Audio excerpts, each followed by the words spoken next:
Good evening, everyone. My name is Dion Thompson. This presentation is interested um, on the impact of impulsivity, which is also known as um, delayed gratification sometimes, and the issue of self-sabotaging, which has the professional title of self-handicapping or self-defeating behavior mechanisms. Importance of the study was to understand the negative impact of this particular phenomenon on the personal or human experience because it is believed that this particular phenomenon impacts how people process opportunities, how they look at alternative choices when they're making decisions. Relevant for the study uh, is because human beings are social creatures, and as social creatures, we need or there is a desire to interact and communicate with others. And as Kieran Horney said, we as human beings, we have three styles of interacting with others.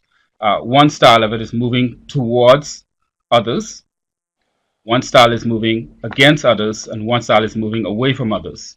Um, all of these styles basically have two premises. These two premises are we are trying to gain some kind of approval from persons, or we are, in a sense, trying to get some kind of respect and love. So those are the two premises to which she said, and because of those, we design various techniques we use in order to communicate. And we would either move away from people to try to gain these things against persons or move, I'm sorry, away, against, and towards persons. Uh, Mr.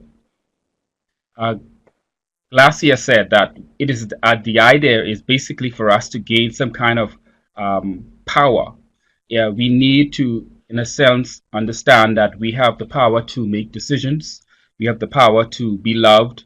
We have the power to freely express ourselves.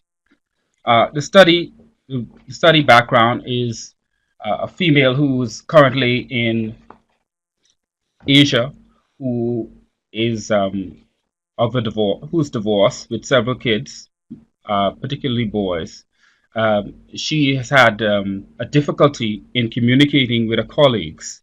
The study became of interest because I was trying to understand what aspect led to this difficulty in communication.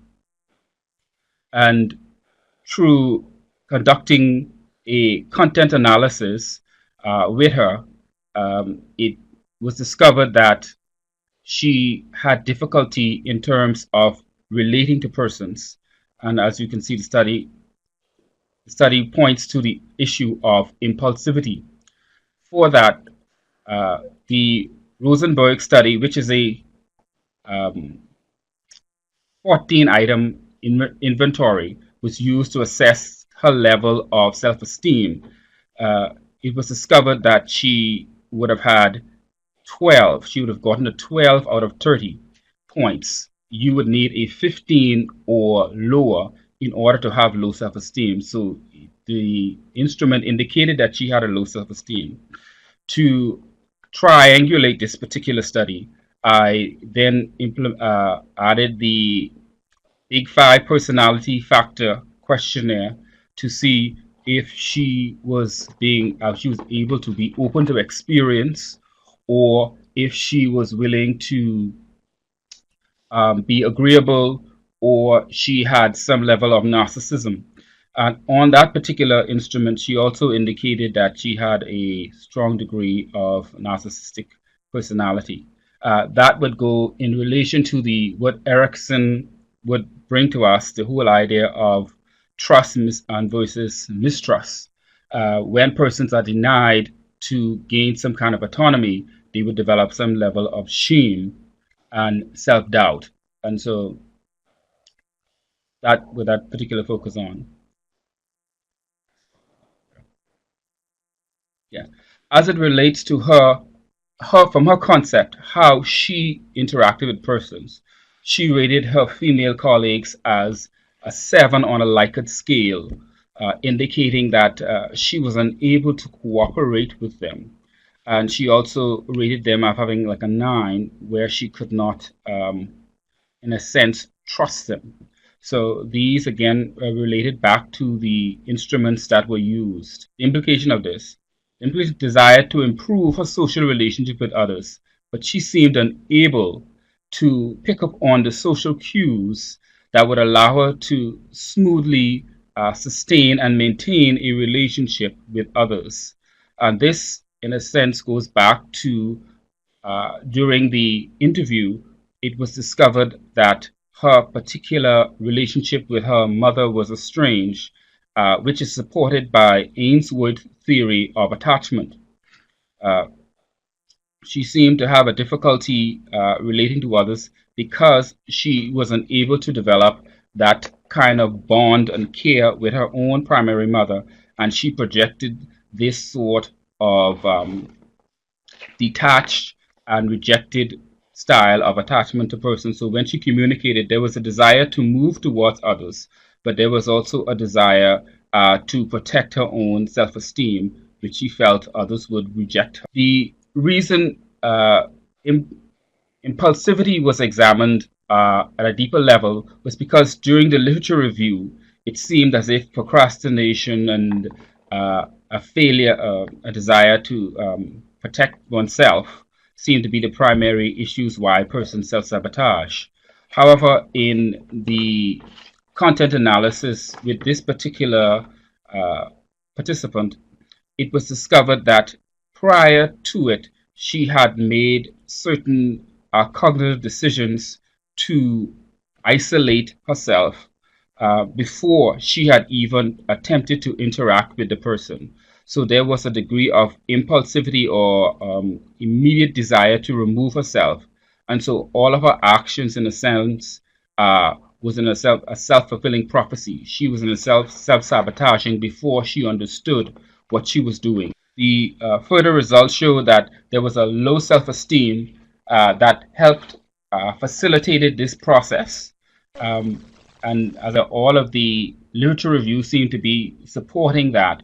For example, the Tice and Barmester pointed that there was a need for impression management, which was then again tied to Glacier's need for power and autonomy, which was tied to Erickson's idea of trust versus mistrust and shame and autonomy. Um, and finally, with the Ainsworth attachment style, where she would have developed an anxious, ambivalent style, which caused her to feel that relationships were unpredictable. And so, therefore, in a sense, to protect herself, she terminated any uh, ability to develop a relationship with the persons prior to establishing some kind of solid foundation. Um, and that ends the conclusion of the presentation. Are there any questions related to the study? Became the primary focus of the study. Originally, the study was trying to discover what caused the primary participant to self-sabotage. The literature review indicated a fear of failure as one of the primary reasons persons self-sabotage, procrastination, and delayed gratification. As I said, in doing a contents analysis where uh, the participant was asked about past experiences, it was discovered that the participant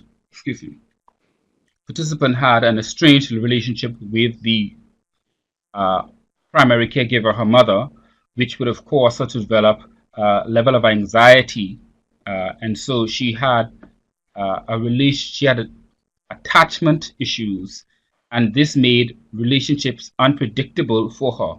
She had a sense of that she was helpless and she could not, even though she desired to create relationships with others.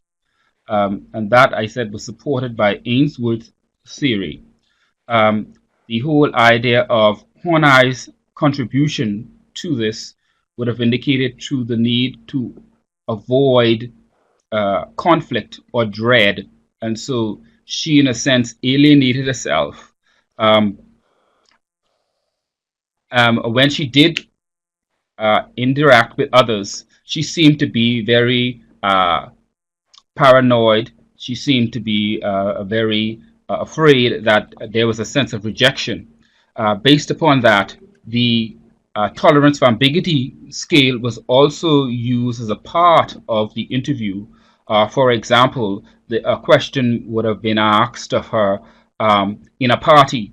Uh, would she prefer to know all of the persons ahead of time, or would it be okay for her to meet new persons? This was testing her level of novelty.